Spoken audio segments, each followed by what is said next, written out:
On Tu va as vu, voir. quand j'ai voulu parler dans le train, j'ai coupé. C'était pour l'amener ça. Mais quand j'ai compris la démarche de Moussa, on a décidé. C'est ce que j'ai Moussa, c'est affiché qui il là. est. Voilà. Exode 2, le verset 10, on dit la fille de Pharaon, c'est elle qui a donné, c'est ce que j'ai affiché ici, elle a donné le nom quoi? J'ai souligné Moses, ils ont écrit Mem, Shin, He.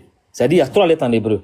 Il y a un M, il y a un S, ou bien un She, si ça pour certains, et puis un He à la fin.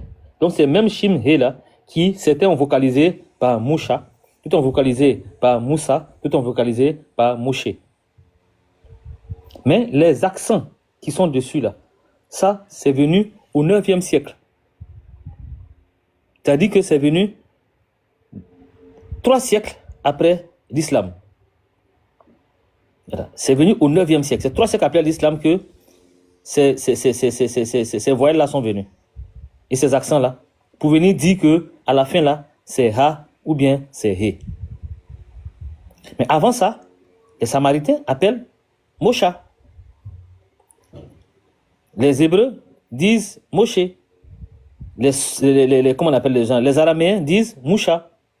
Et les Arabes disent Moussa.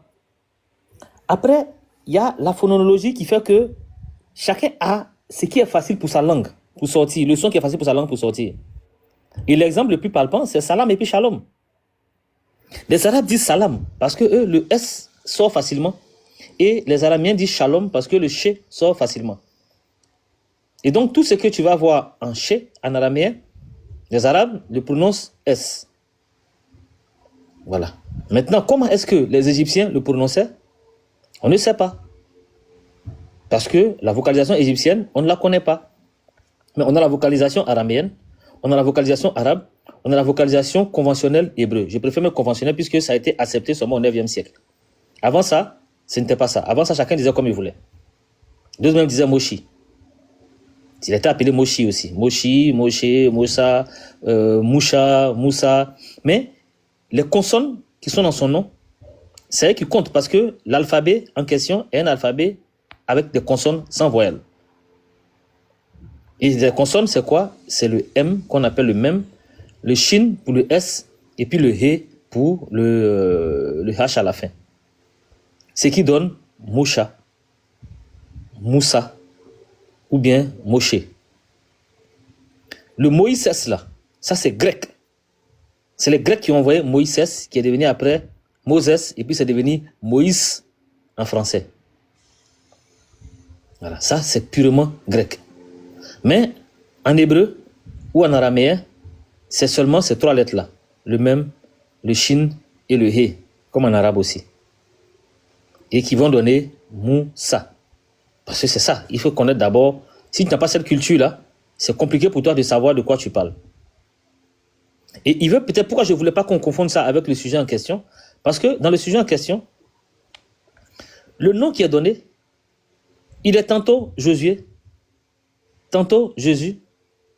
Donc on ne sait plus qu'est-ce que ça donne. Mais dans le même livre, il faut préciser, dans le même livre. Mais pourtant, souvent dans le même chapitre même souvent. Mais pourtant, pour Moussa, dans tout le livre en question, il est Moussa du début jusqu'à la fin. Moshe, dans tout le livre en question, il est Moshe du début jusqu'à la fin.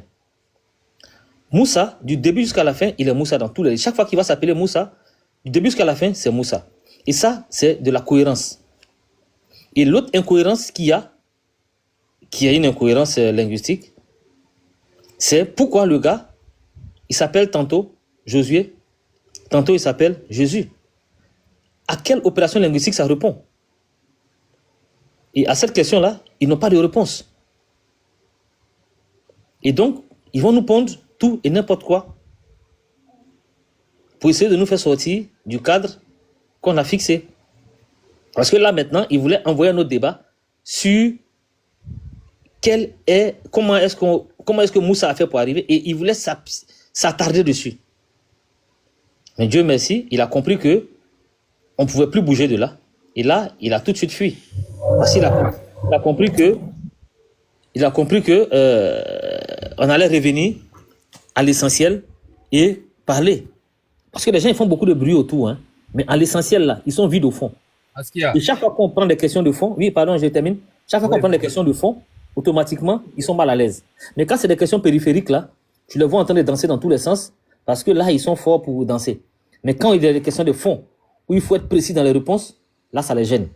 Ils vont toujours essayer d'amener une ambiguïté dedans pour nous faire danser ailleurs. Merci beaucoup. Vas-y, Origine. oui, alors, salam alaikum encore à toi. Et puis, Bismillah. merci pour ta vigilance parce que, tu vois, oui, en fait, Écoute, c'est pas un monologue. On va lui céder la place, il va monter, on va lui laver encore. Voilà. C'est toi qui étais parti, non? Pourquoi tu reviens en commentaire? Voilà, on va lui céder la place et puis on va voir ce qu'il est capable. Alors, déjà, avant que je finisse, ils ont cédé la place. Bon, Viking, fais ta montée ici, devant tout le monde. Et on va travailler aujourd'hui avec vous, dans la clarté. Parce que vous avez eu le temps de réfléchir. Là, on va dans le 5e mois. Mais on pense que vous êtes dosé maintenant. Heureusement, Moussa a mis déjà ce verset-là, il n'aurait pas dû mettre. Mais ce n'est pas grave, c'est une tricherie. Nous, on vous construit tous les jours. Parce que vous êtes sur nos panels, vous êtes là pour apprendre. Et vous n'avez pas l'humilité pour dire qu'on est là pour apprendre. C'est ça votre défaut. Mais il faut monter, Viking. Et aujourd'hui, on va s'enseigner. On ne va pas dire qu'on va t'enseigner, mais on va s'enseigner. Monte. Moussa a donné un coup magistral, du jamais vu. Et historique. Félicitations encore, Moussa. Qu'Allah te donne la baraka. Voilà. Amen, amen.